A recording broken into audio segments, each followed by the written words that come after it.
नमस्कार जी, चलिए चर्चा कर ली जाए आज से खुले बाजार में आईपीओ की। जूनिपर होटल्स, इस आईपीओ रिलेटेड जो बेसिक डिटेल्स हैं स्क्रीन्स पे आ जाएंगी। एक लग्जरी होटल डेवलपमेंट और ओनरशिप का काम है, ओनरशिप कंपनी है।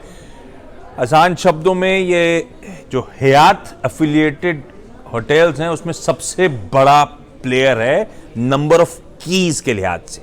नंबर ऑफ कीज जब हम कहते हैं तो कमरों के लिहाज से लग्जरी और अपर स्केल सेगमेंट में ऑपरेट करता है। इस समय इसके पोर्टफोलियो में 7 होटल्स हैं, देश की 6 प्रोमिनेंट लोकेशंस पे, 6 शहरों में। वो डिटेल्स 7 होटल्स की आपकी स्क्रीन पे मैंने रख दी हैं और उनके ब्रैकेट में लिखा हुआ है नंबर ऑफ रूम्स, कीज जिसे कहते हैं होटल की भाषा में। कुल मिलाकर यानी कि इस समय 1836 कमरे हैं, कीज हैं लग्जरी, अपर अपस्केल और अपस्केल कैटेगरी में इस कंपनी के पास। हां, लेकिन वो जो मुंबई और दिल्ली आपको दिख रहा था ऊपर, ये दोनों ज्योग्राफीज कुल रेवेन्यूज का 90% कंट्रीब्यूट करती हैं।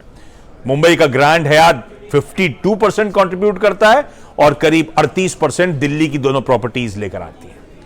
पर इंटरेस्टिंग है, आपके सामने एक और पैरामीटर जिस पे होटल्स को नापा जाता है, नंबर ऑफ कीज, यानी कि कमरे कितने, कितनी ऑक्यूपेंसी रेट और औसतन क्या दरें मिल रही हैं। वो सारे पैरामीटर्स इंप्रूव हो रहे हैं।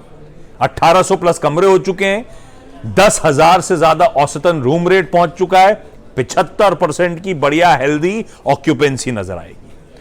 प्रमोटर्स का इस समय 100% स्टेक है इस कंपनी में और जो 1800 करोड़ रुपए जुटाए जा रहे हैं प्योरली फ्रेश इशुएंस है, यानी कि कोई भी प्रमोटर अपना माल नहीं छोड़ रहा है, सिर्फ डाइल्यूशन होगा फ्रेश इशुएंस के चलते। और ये जो 1800 करोड़ रुपए जुटा रहे हैं उसमें से पूरा लार्जली 1500 करोड़ रुपए इस कंपनी की बुक्स पे जो करंट डेट है उसे रिड्यूस करने के लिए, उसे रीपे करने के लिए इस्तेमाल किया जाएगा। फाइनेंशियल स्क्रीन्स पे रेवेन्यूज में अच्छा मोमेंटम है, पर ये एक लॉस मेकिंग एंटिटी आपकी स्क्रीन्स पर इन नंबर्स के थोड़ा सा अंदर झांकने की जरूरत है। इबीटा पॉजिटिव है, 322 करोड़ रुपए का इबीटा FY 23 में आया था, बढ़िया हेल्दी इबीटा मार्जिन से 45% के आसपास के। इबीटा पॉजिटिव है तो लॉस क्यों हो रहा है? उसके पीछे इसकी बैलेंस शीट का इश्यू, बुक्स पे कर्ज है। इस समय 2250 करोड़ रुपए की बोरोइंग्स है और उसके लिए करीब 250-250 करोड़ रुपए के आसपास ब्याज पर खर्च होता है।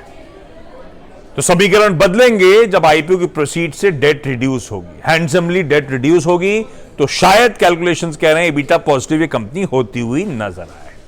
अब है लॉस मेकिंग, तो होटल से कंपेयर पी बेसिस पे तो कर नहीं सकता।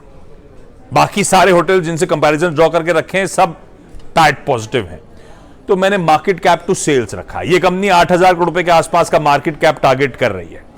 उस पैरामीटर पे जहां बाकी प्लेयर्स हैं उससे एक शेड नीचे, लेकिन मोटा मोटी उसी तरह के मार्केट कैप टू सेल्स पे आ रही है, यह ध्यान रखिएगा। हां, इंडस्ट्री के टेलविंड्स बहुत स्ट्रांग है। जिस मुंबई और दिल्ली ज्योग्राफी की मैंने बात करी, वहां पे प्रीमियम सेगमेंट में बड़ी तगड़ी पकड़ है। मुंबई की कुल लग्जरी रूम इन्वेंट्री का 13% और दिल्ली की पूरी इन्वेंट्री का 12% इस इकलौती कंपनी के पास है। पर समीकरण सारे गड़बड़ा इसलिए रहे क्योंकि लॉस मेकिंग एंटिटी जिसमें होप्स राइट कर रही कि आगे एक प्रॉफिटेबल एंटिटी होगी शायद। तो पढ़िएगा, समझिएगा, उसके बाद फैसला लीजिएगा सब्सक्राइब करें या नहीं।